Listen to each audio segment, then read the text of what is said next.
Hello and welcome back, or welcome to MK Studios. Okay, first off, to preface this video, this is only regarding commercial airplanes. Nothing else. Here's a list of ones that it does not preface that I looked up because my friend was nagging me about it when I told him about this video idea. Now, why we can't pretend that airplanes in the night sky are like shooting stars. First off, it is a terrible comparison. So, I have compiled two lists, one of what shooting stars look like and how they act per se, and what planes look like and how they act or behave in the sky. So first off, shooting stars, small bright streaks across the sky, generally further away from the horizons, and then they last for only a few seconds and usually travel, again, only short distances, not from one side of the sky to the other. They land with style, first off, and they break stuff. And also them landing is usually more rare. Like, if a plane crashes, you're gonna hear about it. If a shooting star or a meteorite, editing of Myra fixed that. If a shooting star lands, it's usually small enough that it doesn't matter, or if it does, then when it does matter, it gets on the news. They do not require fuel or a pilot to be flying through space. Thank you, gravity. And they lack an exact schedule for when they will be on display or flying. And then, what planes look like now. They're not very visible at night, other than the blinking lights, which are usually red and green, unlike shooting stars, which are usually white because of heat and fire. Fire, when super bright, is white and hot. Do not touch. And they travel from one horizon to the other, and they are slow. Despite being really fast, it takes a long time to get from one end of a field to another if you're like several thousand kilometers in the air. They land without breaking stuff, again, case dependent, and land often, like I said, unless it's a crash landing, then of course, obviously. Planes also require fuel and a pilot to combat gravity, thank you thrust, unlike, shooting stars, which are powered, for lack of a better word, by gravity. And they also have a schedule to follow for the most part.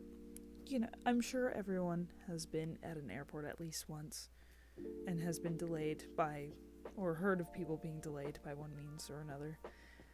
So, they have a schedule and they attempt to follow it for when they will be on display or flying. Other reasons. You can't fly on a shooting star, therefore shooting stars don't need TSA.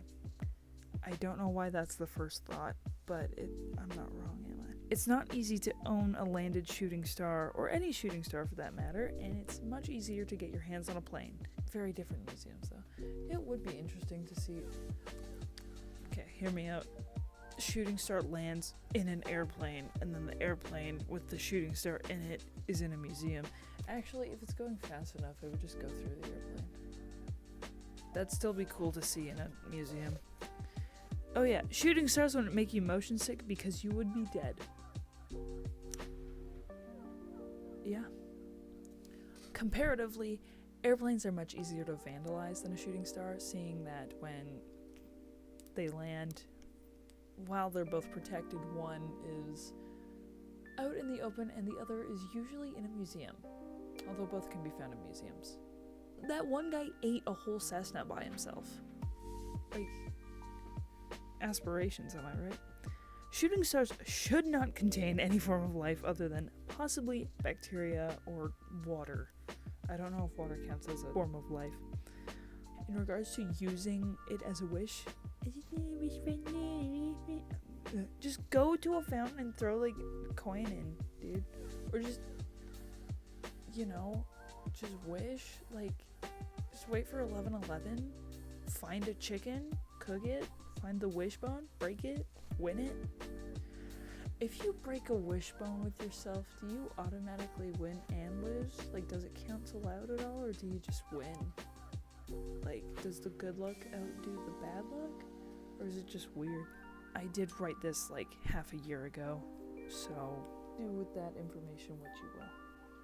Another thing is, if you are waiting for a shooting star just to make a wish, maybe like start working towards that wish before, because like then you could have progress before you make it, and then you're just not sitting there around idly.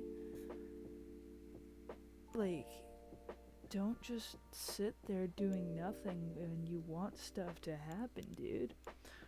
Also, I may be stupid for saying this, but I don't know why it's Mordecai from Regular Show and what's her face from My Little Pony. I forget her name. Rainbow Dash and Sparkle Butt, or whatever her name is. Twilight? No. Is it? Whatever. Why is it those two? I don't know. I know I could have just looked this up. I probably will afterwards, but I genuinely don't know why. I just know it's really dumb and really weird, and saw some odd face paint thing of it. It was sufficiently creepy. Okay, so apparently DeviantArt is the culprit of this whole thing. So that's great. Also, why are we shipping a pony and a woodpecker? That also, I'm pretty sure Twilight is a child and Mordecai's like college age. I actually don't remember. I'm gonna look that up too.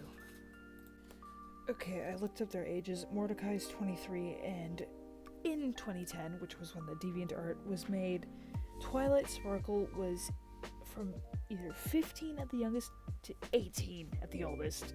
That is messed up. I do not condone this. MK Studios does not approve of this ship. Anyways, in summary, pretending that airplanes are shooting stars is dumb. And stop doing it. I don't care if it's just for a meme. It's dumb. Find something cooler. Anyways, thank you for listening to me yap and watch the great Cat Mountain come to life. If you liked the video, like the video, and if you want to see more stuff, subscribe. And I'm actually not super busy as of late, so I should be getting more content out, which is really exciting for me. I've already posted. You won't see this when I'm making it, but I think I already have 2 videos lined up. One is still in progress, and then I'm making this one. And then I have another one that was already out this week, which is awesome. So, yeah, like, subscribe, and enjoy, and I will see you in the next one.